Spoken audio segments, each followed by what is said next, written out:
Motorists queue up for fuel in Khartoum. Scenes like these are now a common sight in most parts of the city. Motorists say sometimes they spend the entire day waiting to fill up their vehicles. The fuel crisis, shortages of bread and electricity outages are posing a major challenge for the country's transitional military council. Everything is as before. There is no difference between the old regime and the military council. We still have shortages and queues for bread and fuel. There are queues too for money at banks and the few teller machines that still hold cash. Under the searing heat, dozens of people wait patiently in line to get money out.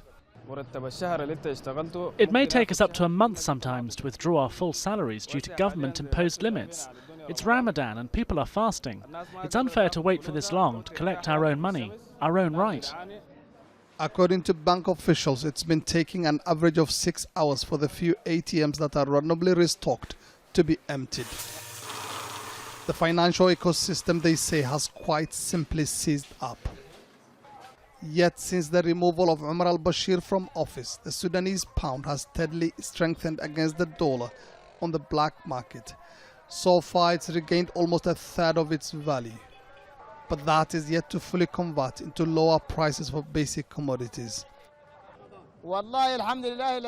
Prices had begun coming down but have once again risen due to the massive demand for commodities during Ramadan.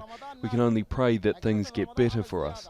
A decision to cut food and fuel subsidies early last year increased discontent with al-Bashir's government and triggered mass protests in December that ultimately led to his removal from office. The protests are still going on. The people of Sudan are used to making do with the little they have, constantly inventing, reinventing, and coming together to find new ways to make ends meet. But the effects of years of political and economic isolation, they say, is threatening to break that determination and push them over the edge.